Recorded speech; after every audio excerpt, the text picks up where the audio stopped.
আগামী 100 বছর না, 1000 বছর পরেও এই মাটি যদি টিকে, তো মনে রাখো এই মাটি শহীদ শরীফ উসমান হাদি রাহমাতুল্লাহ আলাই আমার দেশের এই মাতৃভূমির এই ইমানদার যুবকের নাম আগামী 1000 বছর পরেও শ্রদ্ধার সাথে কলিজায় কলিজায় স্মরণ হবে। পৃথিবী তাকে মনে রাখে। হ্যাঁ হ্যাঁ, মনে রাখো।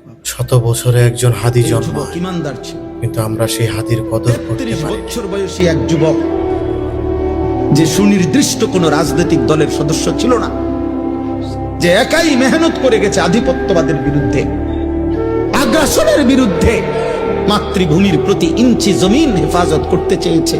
তার সামর্থ্যের সবটুকু দিয়ে সে বলেছে, সে পাক্কা নামাজি ছিল, 5 ওয়াক্ত নামাজ পড়ত, ফজরের নামাজ প্রতিদিন জামাতে করত, ফজরের নামাজ ক্যাম্পেইন করত, সাথীদেরকে ফজরের নামাজের জন্য উঠাইতো, ফজরের নামাজের বন্ধুদেরকে সাথে নিয়ে এরপরে ঢাকা 8 সংসদীয় আসনে ওয়ার্কিং করত প্রতিদিন ফজরের নামাজের পরে। তুমি খবরে দেখো,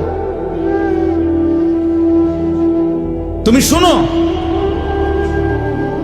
দেখো এক যুবক, একই সাথে ঈমান এবং দেশপ্রেম দুইটাই তার মধ্যে সমান তালে ছিল। মাতৃভূমির প্রতিও প্রচন্ড টান ছিল, দেশের আজাদী, স্বাধীনতা, সার্বভৌমত্বের প্রতিও তার কলিজা ভরা মহব্বত ছিল, আল্লাহর প্রতিও তার মজবুত ঈমান ছিল।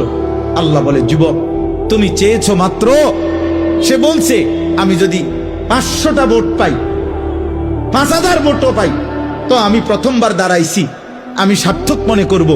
আসমানওয়ালা রব বলেন, আমি তোকে 18 কোটি মানুষের ভালোবাসা দিয়ে দিলাম, যা, গোটা মাটির ভালোবাসা দিয়ে দিলাম। তুমি যুবক চেয়েছো 500 ভোট, আলহামদুলিল্লাহ, আলহামদুলিল্লাহ।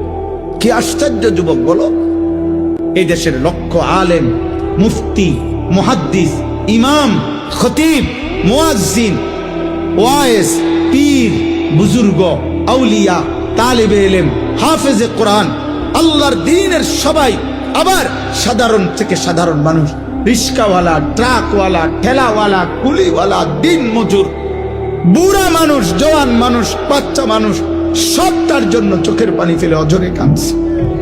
আমরা বাঙালি জাতি, এই জাতি তার সূর্য সন্তানদের চিনতে বারবারে ভুল করলো, এইবারও তার ব্যতিক্রম হয়নি।